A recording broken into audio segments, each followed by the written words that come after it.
Okay, the naval battle, Sea Zone 54, the Japanese destroyer Sakura and a strategic bomber are going after the two Australian transport ships, the HMAS Kanimbla and the HMAS Tarakan, along with a damaged battleship, the HMS Duke of York from the Far East Fleet, and the Australian fighter that is scrambling from the Queensland Air Base. So this is a 4 and a 2.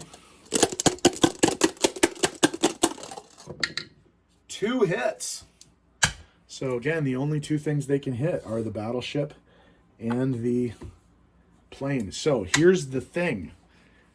If there are not 2 hits here, the transports are also sunk. So that's exactly what the Japanese wanted. But there are 2 hits. So fortunately for the Aussies, the transports survive, but they do clear out the battleship and the fighter. So mission accomplished, I guess.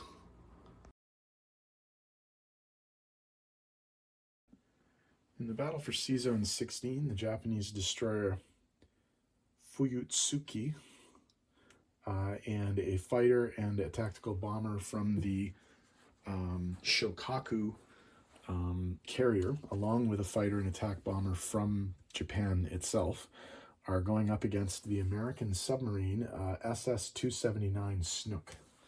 So, I forgot to put the dice out here. So we have, that's a 1, that's a 2, 2 4s for the tacks, and 2 3s for the fighters. So this should be a no-brainer. 3 hits, they only needed 1, so good to go there. And a miss. So the Japanese clear the sea zone with no casualties. Battle for Shahar. The Japanese are coming in with 4 unsupported infantry at 1. And the Chinese are defending with the 2, so I can roll these together. The yellow one is the Chinese unit. 1 hit for the Japanese and no hits for the Chinese. So the territory is taken with no casualties. Okay, in the battle for Hopei, the Japanese are coming in with a mechanized infantry, unsupported, and then a fighter and a combined arms boost tactical bomber. So a 1, a 3, and a 4. The Chinese are defending with a 2, so I can roll these all together. So the yellow die is the Chinese dice. And the fighter got a hit and nobody else did. So the Japanese take the territory with no casualties.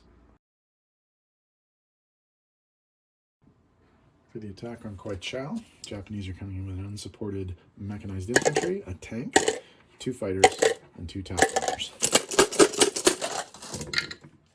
4 hits. They only needed 3, so they have cleared out the territory. We'll see how the Chinese or the Russians do on the defense. They have a mechanized infantry at 2 and 2 tanks at 3.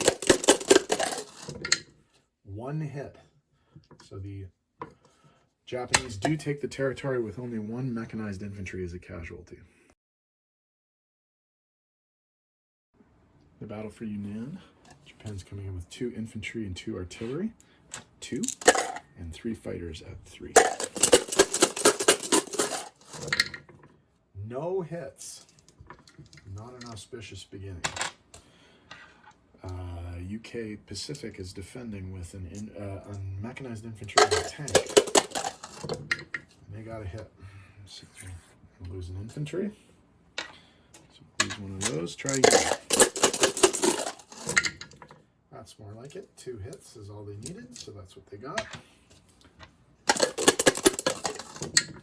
No hits, so it only costs the Japanese 1 casualty after that poor first roll.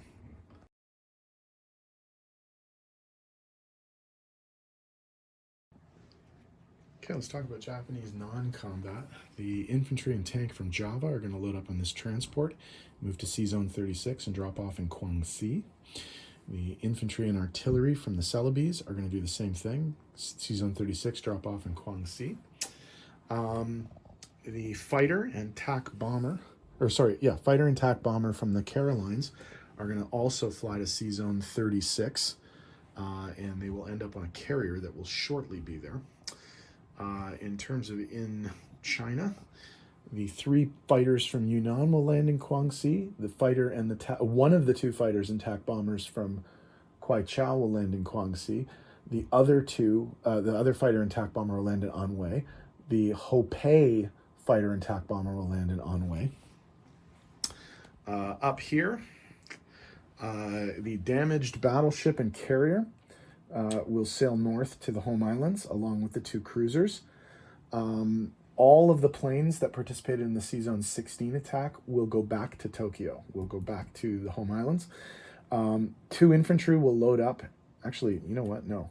1 infantry and 1 anti-aircraft artillery will load up and sail south to Seazone 36 and drop off there, along with the empty carrier. Okay, and the 2 planes from Carolines are going to end up on there. So I think that is all the all of the movement that I'm going to do this turn. So that'll be it.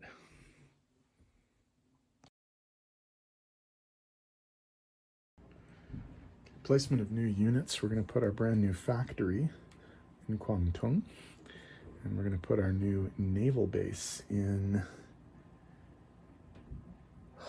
Hainan. Okay. Up a little bit further north, 2 mechs and a tank into Kiangsu.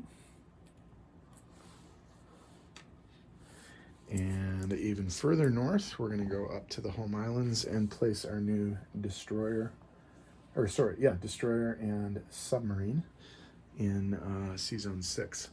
Okay, in terms of income adjustments, here's what we have to change. They're going to take 2 from the French, and then 1, 2, 3, 4 from the Chinese. Oops.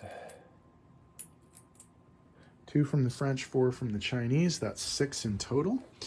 If we adjust the board, we will see that they are up to 53. China goes down 4 from 10 to 6, and France goes down from 7 to 5. Okay, so they have a base income of 53, and they get the same 5 IPC bonus for having the 4 money islands, although this may be the last turn that they have those for a while. With the inability to destroy the Australian transports, that's going to be a bit of a problem next turn, but we'll see what happens there. Okay, so UK Europe is going to be up next, so we'll see what they have in store for the Axis powers.